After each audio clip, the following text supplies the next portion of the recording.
Hey guys, MiracleMAX here.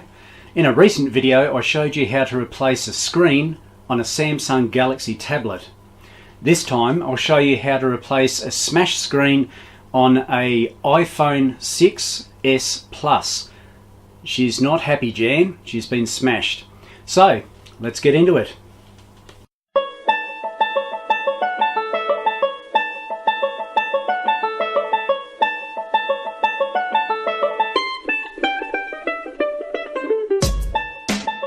Purchased the screen off of eBay, and it actually comes in a really nice case. It's well protected, and it comes in a plastic case, so everything is safe as it goes through the mailing system. It also came with a toolkit that will help me through the process to make sure that I don't damage any of the other parts. When you're working on a tablet or a phone or anything with a touch screen on it, it's always important to make sure that all the programs, etc., work fine on this particular item that you're working on, or the appliance that you're working on.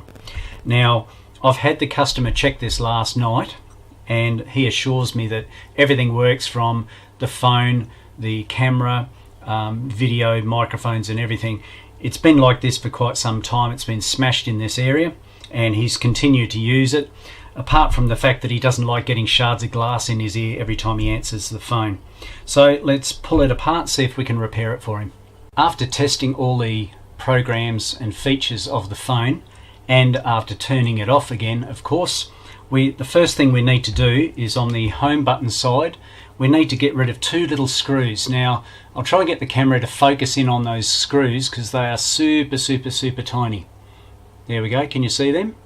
They're the ones I have to undo. Now, my eyesight isn't as good as it used to be, so I'm going to have to use the magnifying glass to get to them, so I'll be back shortly. By using the supplied tool in the kit, it has a very fine Torx bit on the end, I was able to remove the screw. I'll show you how small this is. This is my little finger, and I'll try and get it to focus on that. There you go, it's taken a while for the camera to focus, but that gives you an indication of how small the screw is. So whatever you do, don't lose it. Put it in a container somewhere and don't drop it. Just as in the case of the tablet that I replaced the screen on, I like to use just a little bit of heat to try and ease the double-sided tape that goes around the edge, but not too much, of course. You don't want to overheat the electronics. So I'll just warm this up a little bit and see how we go.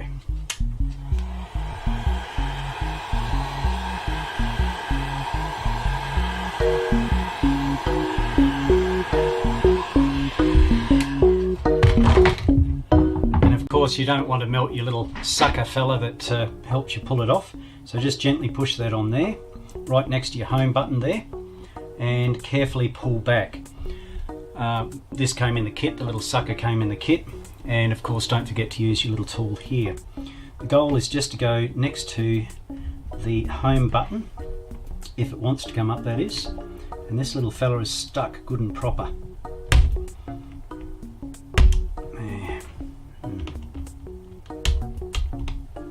Might have to look into that further, I think.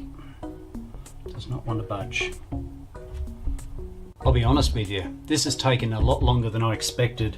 It's been dropped, as I mentioned, but the guy is a tradie. Obviously the phone is not looked after too well, but this has taken quite a few attempts to actually get off. The main tool that I was able to use was not the guitar picks, but this little fella here. And by just trying to push it in there and pull up on my sucker at the same time and twist it, I was able to sneak in there. Just be aware that you don't want to go in too far with these tools because there is wiring, etc. So just with your little guitar pick, get in there, just give it a little twist. Keep in mind that you don't want to cut yourself because obviously this glass has been broken in several areas and you don't want to damage it. So just gently lever it up. And you can hear the double-sided tape pulling away. As you can see, it's shattered in a few places, so you don't want to cut yourself at all. I don't like wearing gloves, to be quite honest, simply because I don't have a feel for any of the stuff that I'm working on. But just gently take your time. When you're trying to put your pry tools in, just look for areas where there's no wiring or buttons or anything like that, and it should just poke in straight away. you may even have to reheat it, which I might do shortly. This is because it's a large area that's been cracked. I don't want it to shatter in front of me, so I might just reheat it. And of course up this end isn't going to be very pretty as I try and lift it, so you might want to just jiggle it up and down so that you can just break away that double-sided tape. Just be aware here, see this area over here, you don't want to go too far because this has some ribbon cable in it and you don't want to tear that ribbon cable, so bring your screen up to about 90 degrees. Then we'll have to undo these screws that hold the ribbon plate. I think there's 5 screws, 1, 2, 3, 4, 5, yes. So I'll undo those. So, as with any electronic appliance, phone or whatever, it's important to disconnect the battery so that you don't short stuff out. The battery is connected over in this area here. These 2 little screws need to come out. Then we can disconnect our battery, which is this cable under here. So the tool that I'm going to use is the Phillips head that came with the kit itself. And I'm wearing my glasses so I can see what I'm looking at the moment. Just keep in mind those tiny screws. It's not a bad idea to have a pair of tweezers with you when you do this sort of stuff so that you can pull the screws and components out without dropping them.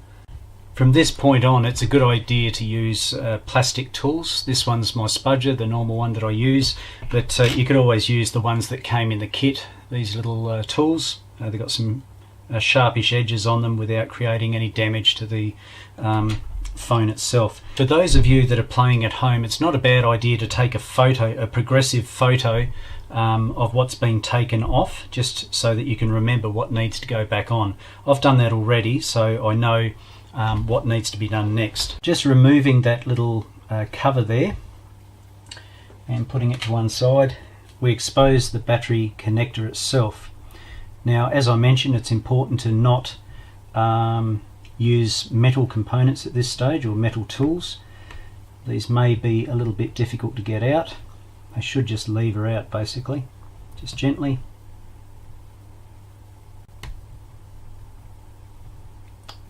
There we go. So now the battery is isolated from the rest of the circuitry, we can safely remove the screen. Just keep in mind you don't want to yank this screen back any further than it is, because you may damage the ribbon cables.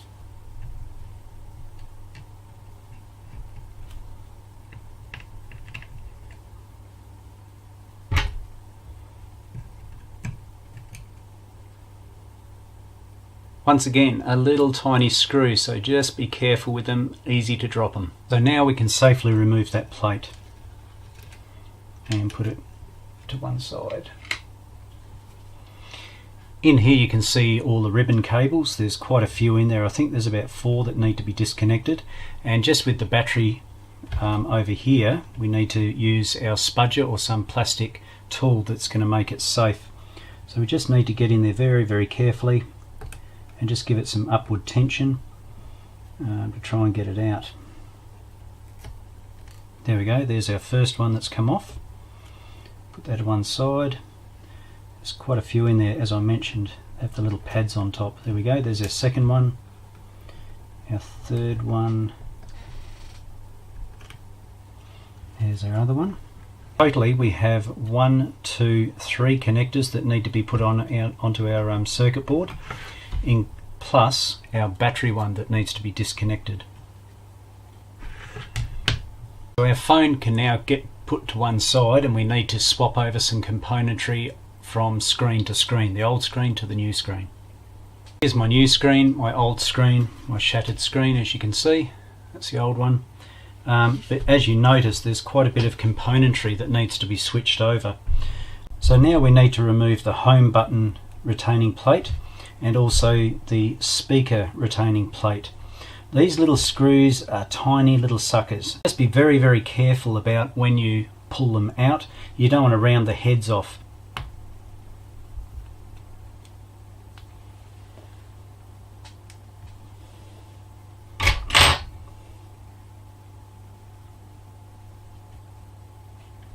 And then onto the earpiece. That's the next one that needs to be removed. There's about 3 screws over this side that you'll need to remove.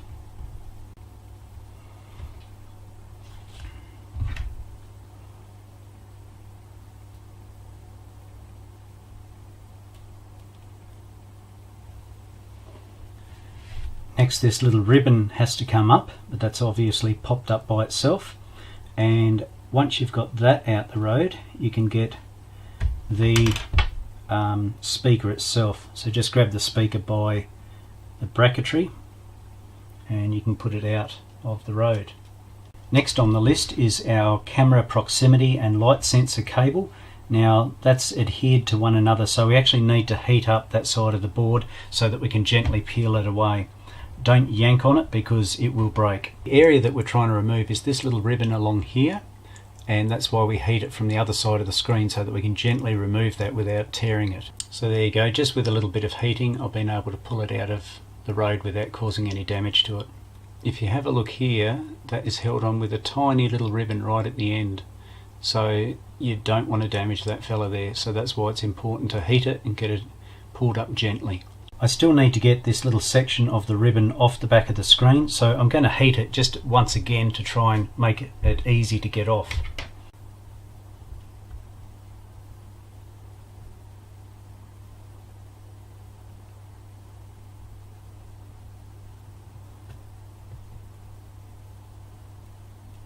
Don't be afraid to regularly heat it. You don't want to overheat it to start with, of course, but at the same time you want to make sure that you can get it off quite easily without trying to stretch the ribbons or create extra problems for yourself. So just by gently heating, as you can see, look at that, that came off straight away as soon as I reheated it. So that's our speaker and proximity sensor out the road. Next to come out is our camera bracket and also our proximity sensor bracket. I'm going to reheat the back of the screen again just to try and make it easier to get it off.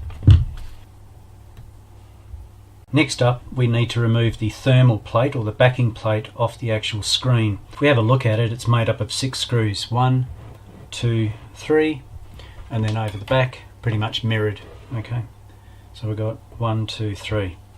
Just keep in mind, if you're going to push down with a screwdriver, that it's going to want to bend the frame. So you want to push either a nail against it or perhaps a pair of pointy nose pliers or whatever the case may be, so that you don't bend this frame and strip the screw heads either.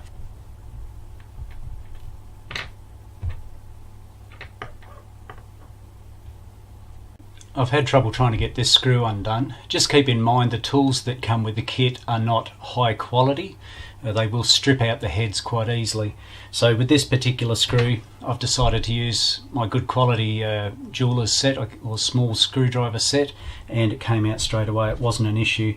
So rather than, if you don't have the tools, then perhaps it's best not to do it, but you know, the ones that come with the kit obviously aren't extremely high quality, that's all. So just be aware there's one hidden away in here. I didn't see that one. The home button needs to come out next, and we'll need to heat that area again. We need to get out this little sensor here across this ribbon here onto the home button itself. So a little more heat. That's our little connector come off. We just need to get the actual ribbon cable and the home button itself out the road next. The home button should just gently push out. I may have to heat it again. Give it a wiggle. Well, it's warmish. But if the home button comes out, that's all that matters, hey.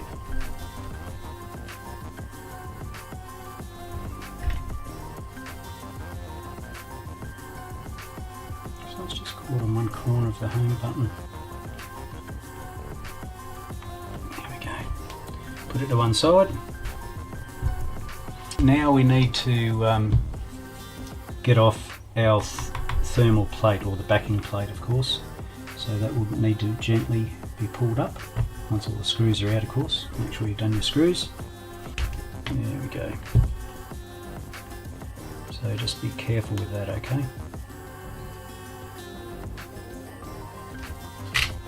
There we go, not a problem.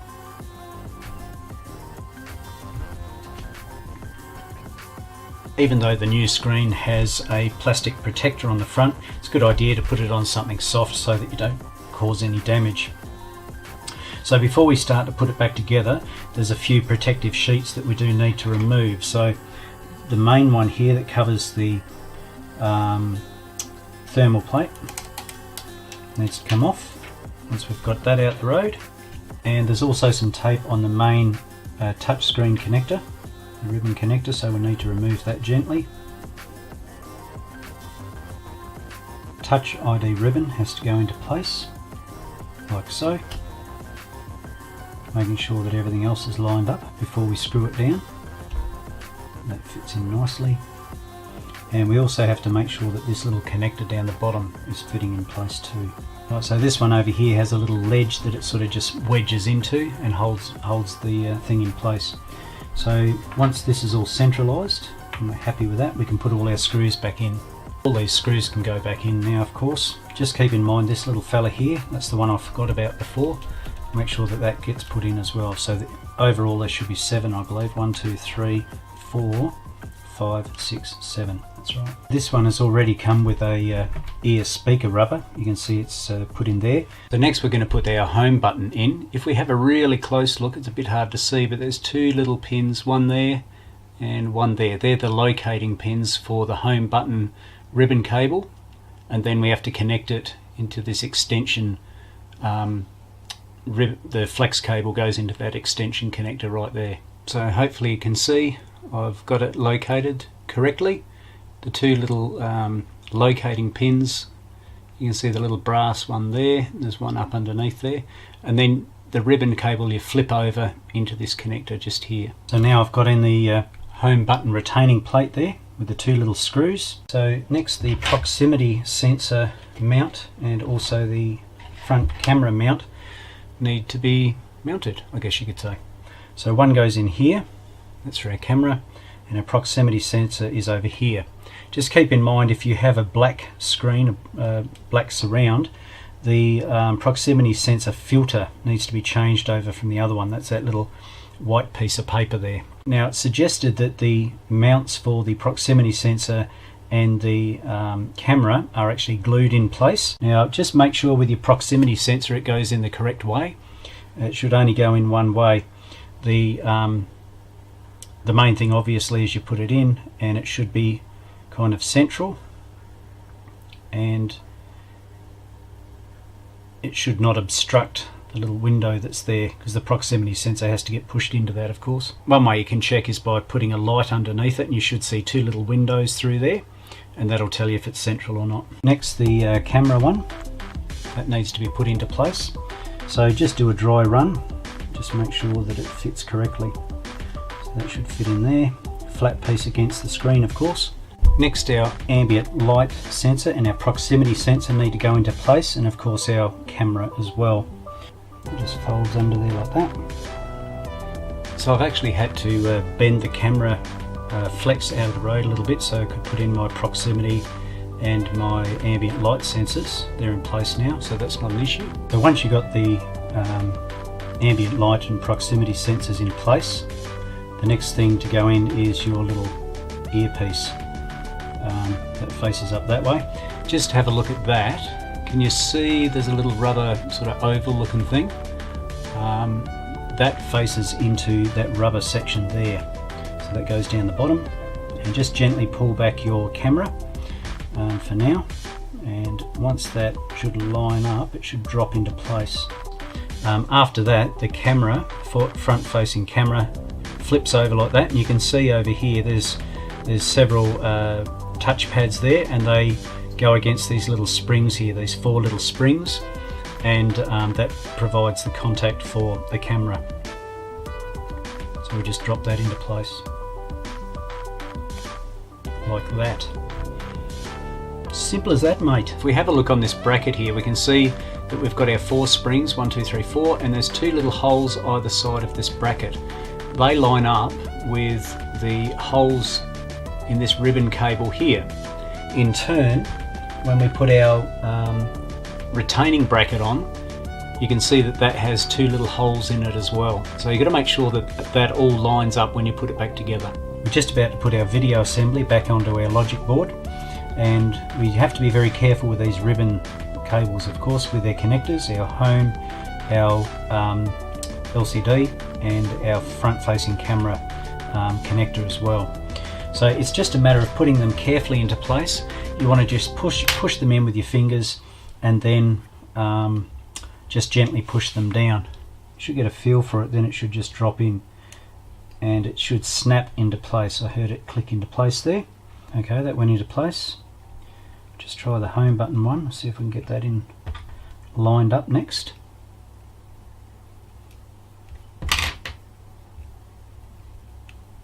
Give them a bit of a wiggle. Feel it get centralised, and that just popped into place nicely. Lastly, our camera one. Just have to sneak back over this way.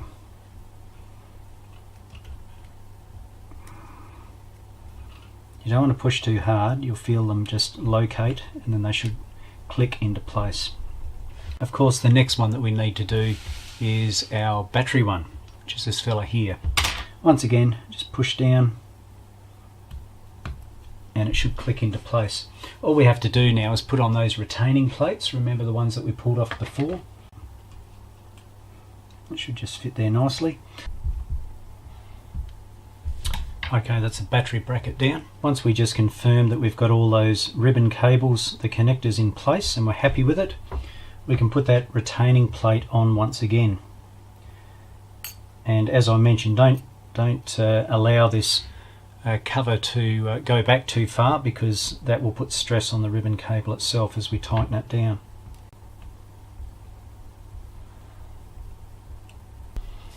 Of course, before you claim any sort of fix, you have to test it, don't you? So let's power it up and see what it does. Well, that's a good sign, isn't it? It's important to test all the functions before we can call it a fix. One thing we should check, I won't show you the entire screen because it has people's photos on it, but holding an icon down and then moving it right across the screen, and that's top to bottom. Okay, right across the screen, even halfway. See if it goes to another page. It should wobble for a while. If we hit the home button, it should go solid. Some of the other features we need to check is the camera. I'll take a photo of a piece of artwork that I made years ago. There we go. Also, we need to check the video. Video, testing 1 2 3, testing 1 2 3. As you can see, I do like the Sydney Harbour Bridge, amongst other things. Okay, one other thing we need to test is what's called the proximity sensor. So it's on, but you put your finger over it and it goes dark, and it should then come back on, which it does. So the proximity sensor is working okay too. So I've tested all the features, I'm happy that it's working correctly. All I have to do now is stick it back together. Not on the home button end, but the other end. These little fellas over here hook under the lip of the main frame, and then they clip into place. So basically you just slide it under like that and make sure that the screen is clipped in. You'll feel it clip into place. It'll be nice and smooth right across the top there, so you know that you've got it in place. Then just gently keep pressure up to the top from this end, and once you've done that, just gently walk it down and you should be right to get it into place like that. And just work your fingers around there, slide your fingers around perhaps, and just make sure that it's level and it's popped right down into place. I'll leave the plastic on there for the customer to pull off. All we have to do now is put in those 2 last screws there, and then job's done. So guys, I guess the main advice I have for you, if you're going to take on a repair like this to replace the screen, is to take your time, okay? It's not a 5-second job. It's quite extensive in the repair. There's a lot of little bits and pieces that can go wrong, connectors that need to be put in carefully, lots of screws, lots of ribbon cable, etc. You've got to take your time. Don't be afraid to use the heat gun as well. Some of the tools that they give you, this fella here for instance, the little Phillips head screwdriver, is pretty damn average, okay? If you happen to have a kit that is in better condition than that, use it. Otherwise you can strip the heads out of those itty bitty screws. Guys, I hope you enjoyed this video. It's been quite a large video, but it's quite an involved process. But I hope what I've been able to show you will help you in the repair that you take on. If you haven't subscribed to my channel, please do so. Give it a like and feel free to comment down below. Until next time, this is MiracleMAX. We'll catch you later.